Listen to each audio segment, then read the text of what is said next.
안녕하세요. 저는 강창석 내과의 강창석입니다. 오늘은 제가 얘기하고 싶은 것은 치매에 관한 이야기입니다. 그래서 사실 치매에 관한 관심은 굉장히 크고 오랫동안 지금 현재 많은 그 어르신들, 시니어분들이 가장 관심을 갖고 있는 토픽 중에 하나라고 생각합니다. 그래서 지금 현재 그 치매는 그 한국에서 통계해 보면 65세 이상에서 약 한 10% 이렇게 된다고 얘기하고요. 미국에서는 65세에서 74세 정도의 사람들 가운데 약 한 5% 정도가 치매 환자다. 그리고 75세부터 84세까지는 약 한 13% 정도 된다고 얘기하고 있고요.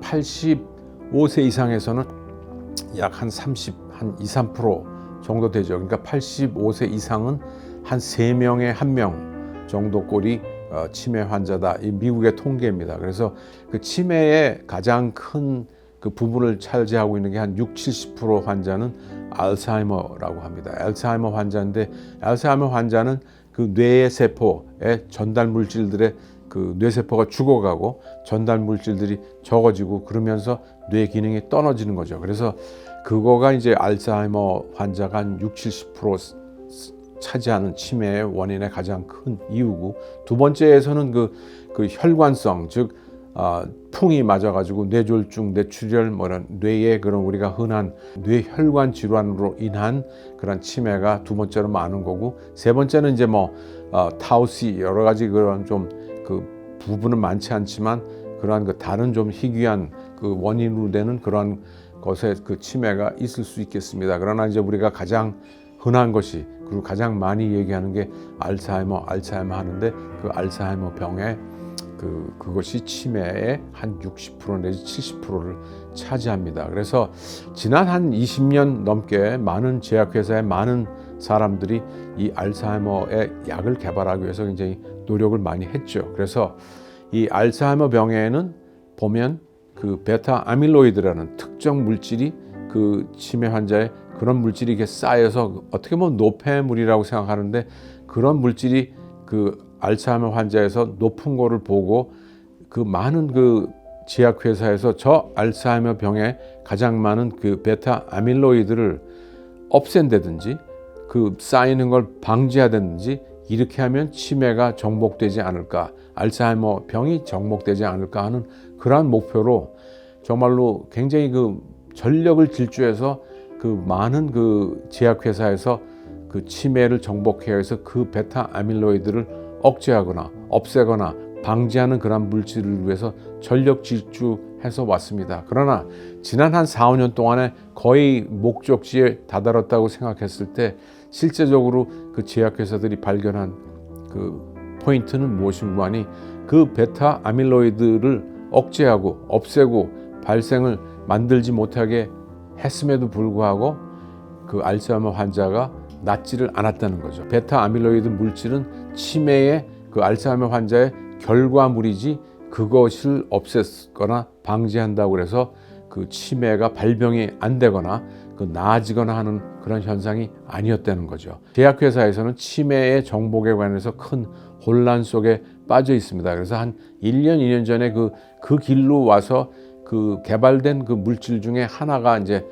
하나, 둘 정도가 그 FDA에서 어프로브를 받아가지고 이제 쓰는데, 그것은 굉장히 비싸고요. 그 다음에는 그것도 역시 그 제한된 환자들, 즉 초기에 있는 환자들에게 그거를 쓴다. 그렇지만 그 약도 굉장히 비싸고 그래서 결국은 큰 효과를, 큰 영향을 미치지 못하고 있습니다. 그래서 결론적으로 알츠하이머에 관한 그 치매약에 뾰족한 약이 없는 상태가 현재입니다. 즉 그 얘기는 뭐냐면, 치매에 관한 한 우리가 많은 얘기를 하고 조기 진단하고 조기 발견해서 일찍 그 관리하면 좋겠습니다. 그러지만 그 이유는, 그런 거 이외에는 특별한 약이 몇 가지가 있지만 별로 큰 임팩을 주는 약이 없다는 것이 우리 치매의 큰 현실이 되겠습니다. 치매에서 가장 또 이제 얘기하는 것이 치매 조기 증상과 단순한 노화의 그런 그 과정과 어떻게 구별할까. 그래서 많은 환자들이 자꾸만 요새 기억력이 떨어지고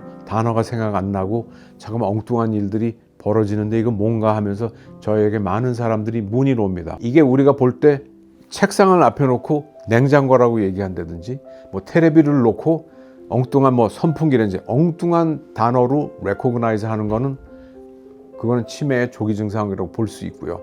생각이 안 났을 때 이런 힌트를 주면 생각나고 그런 것들은 아직은 그러한 그 치매의 초기 증상으로 보지 않을 수 있겠습니다. 그 다음에 자동차 키를 자주 잊어버려서 이거 어디다 놨지, 무슨 물건을 잠깐만 잊어버려서 이제 생각이 안 난다 그러면서 이건 뭡니까 그랬을 때 그 자동차 키가 뭐 부엌에도 있다가 자기 집 화장대에도 있다가 침대 머리맡에도 있다가 이렇게 여러 곳에 발견되는 거는 그래도 그거는 노화의 일종이라고 봐줄 수가 있고요.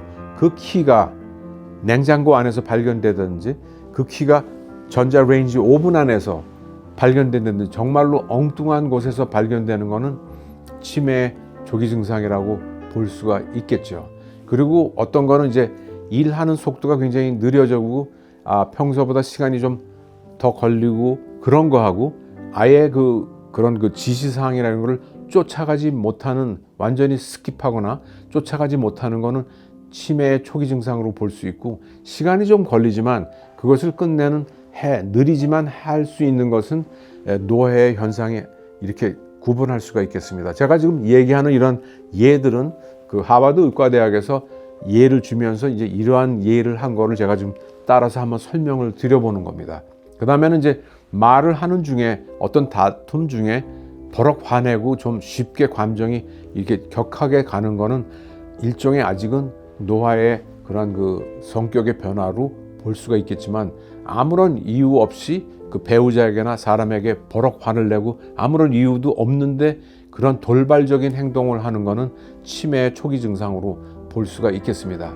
또 흔한 것은 음식점에 갔을 때 이렇게 그 메뉴를 보고 이렇게 했는데 뭐를 먹을까 고민하면서 시간이 걸리고 이렇게 결정을 못하면서 그러다가도 끝내는, 그래도 결정을 하시는 분들은 노화의 증상이라고 볼 수 있겠고요.